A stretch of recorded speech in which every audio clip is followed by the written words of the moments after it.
നല്ല ആൾപ്പാർപ്പുള്ള ഒരുപാട് കടകളുള്ള ഒരു കെട്ടിടത്തിൽ 2 മാസം പഴക്കമുള്ള അസ്ഥികൂടം കണ്ടെത്തിയതിൽ ദുരൂഹതകൾ ഏറുകയാണ്. മലപ്പുറം മഞ്ചേരിയിൽ വാണിജ്യ കെട്ടിടത്തിന് മുകളിൽ അസ്ഥികൂടം കണ്ടെത്തിയ സംഭവത്തിൽ ഫോറൻസിക് പരിശോധന നടത്തി.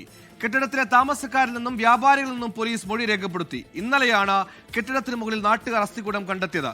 ആൾപ്പാർപ്പുള്ള ഒരുപാട് കടകൾ പ്രവർത്തിക്കുന്ന കെട്ടിടത്തിൽ 2 മാസം ഒരു മൃതദേഹം എങ്ങനെ കിടന്നു എന്ന ചോദ്യം അത് വലിയ രീതിയിൽ ഉയരുകയാണ്. അത് കേന്ദ്രീകരിച്ച് തന്നെയാണ് അന്വേഷണവും നടക്കുന്നത്.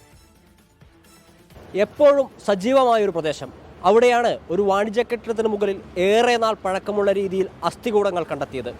കെട്ടിടത്തിൻ്റെ താഴത്തെ നിലയിൽ വാഹനങ്ങളുടെ സ്പെയർ പാർട്സ് കട, അതിനു മുകളിൽ തമിഴ്നാട് സ്വദേശികൾ താമസിക്കുന്ന മുറികൾ, അതിന് തൊട്ടുമുകളിൽ ഓപ്പൺ ടെറസിലായിരുന്നു അസ്ഥികൂടം.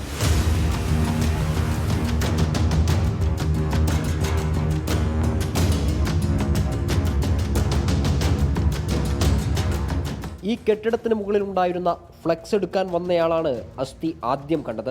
ഇന്നലെ രാത്രി തലയോട്ടി ഉൾപ്പെടെയുള്ള ശരീരഭാഗങ്ങൾ എല്ലാമുണ്ട്. ദ്രവിച്ച നിലയിൽ വസ്ത്രവും തൊട്ടടുത്ത് പായയും തലയിണയും. മരിച്ചിട്ട് മാസങ്ങൾ കഴിഞ്ഞെന്നുറപ്പ്. പക്ഷേ ആരും അറിഞ്ഞില്ല, ആർക്കും ഒരു സംശയവുമുണ്ടായില്ല. ആരോ പ്ലസ് എടുക്കാൻ മോൾക്ക് പോയപ്പോൾ കണ്ടതാണ്. അവർ കണ്ടിട്ട് പോലീസിനെ അറിയിച്ച് പോലീസ് വന്നിട്ട് വരണതാണ്. ഒരു മനുഷ്യ അസ്ഥിയെ കൂടെ സംശയമുണ്ട്, വളരെ ദ്രവിച്ച് പോയിക്കണ്, കുറച്ച് പയക്കുണ്ട്. ഞങ്ങളെ പാർട്ടി ഓഫീസാണ് കാണുന്നത്, അവിടെ കാണുന്നത്. അപ്പോൾ ഞങ്ങൾ ഒരു മാസമായിട്ട് രാവും പകൽ അവിടെ തന്നെ ഉണ്ട്. കാരണം ബോട്ട് ചേർക്കലും മറ്റതൊക്കെ ആയിട്ട് ഇതുവരെ അങ്ങനെ ഒരു വാസന അടിക്കലോ അല്ലെങ്കിൽ എന്തെങ്കിലും ഒരു പക്ഷികൾ ഒക്കെ വട്ടമിട്ട് വറക്കുക ഒക്കെ ഉണ്ടാവുമല്ലോ ബോഡി ഇറക്കുമ്പോൾ, അങ്ങനത്തെ ഒന്നും സംഭവിച്ചിട്ടില്ല. മഞ്ചേരി പോലീസാണ് അന്വേഷണം നടത്തുന്നത്. കഴിഞ്ഞ 2 മാസമായി മഞ്ചേരി സ്റ്റേഷൻ പരിധിയിൽ മിസ്സിംഗ് കേസുകൾ റിപ്പോർട്ട് ചെയ്തിട്ടില്ല. അതിനാൽ അന്വേഷണം അടുത്ത സ്റ്റേഷൻ പരിധികളിലേക്കും വ്യാപിക്കും. കെട്ടിടത്തിലെ ജീവനക്കാരിൽ നിന്നും താമസക്കാരിൽ നിന്നും പോലീസ് മൊഴിയെടുത്തു. ഫോറൻസിക് സംഘവും വിരലടയാള വിദഗ്ധരും തെളിവുകൾ ശേഖരിച്ചിട്ടുണ്ട്. വിദഗ്ധ പരിശോധനയ്ക്കായി അസ്ഥികൂടം മഞ്ചേരി മെഡിക്കൽ കോളേജിലേക്ക് മാറ്റി. ചോദ്യങ്ങൾ ഒരുപാടുണ്ട്. ആരുടേതാണ് അസ്ഥി? എങ്ങനെയാണ് അയാൾ മരിച്ചത്? എപ്പോഴാണ് മരിച്ചത്?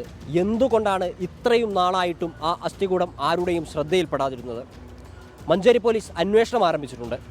ഫോറൻസിക് സംഘം സാമ്പിളുകളും പരിശോധിച്ചു. ദുരൂഹത നീങ്ങുമെന്ന് പ്രതീക്ഷിക്കാം. മുഹമ്മദ് അഷക്കിനൊപ്പം ഗോകുൽ കെ വേണുഗോപാൽ, 24 മലപ്പുറം. അതേ കെട്ടിടത്തിന് മുകളിൽ വെച്ച് മരിച്ചതാണോ, മറ്റെവിടെയെങ്കിലും നിന്നും അസ്ഥി അവിടെ കൊണ്ടിട്ടതാണ്? അങ്ങനെ ഒരുപാട് ചോദ്യങ്ങൾ ബാക്കിയാണ്. കൃത്യമായ അന്വേഷണം നടക്കട്ടെ. ലോകത്തെവിടെയായാലും ഏത് സമയത്തും 24 വാർത്തകളും ഓഗ്മെന്റഡ് റിയാലിറ്റി പാക്കേജുകളും എക്സ്പ്ലെയിനറുകളും വിശദമായി കാണാൻ ഞങ്ങളുടെ യൂട്യൂബ് ചാനൽ നിങ്ങൾക്ക് സബ്സ്ക്രൈബ് ചെയ്യാം.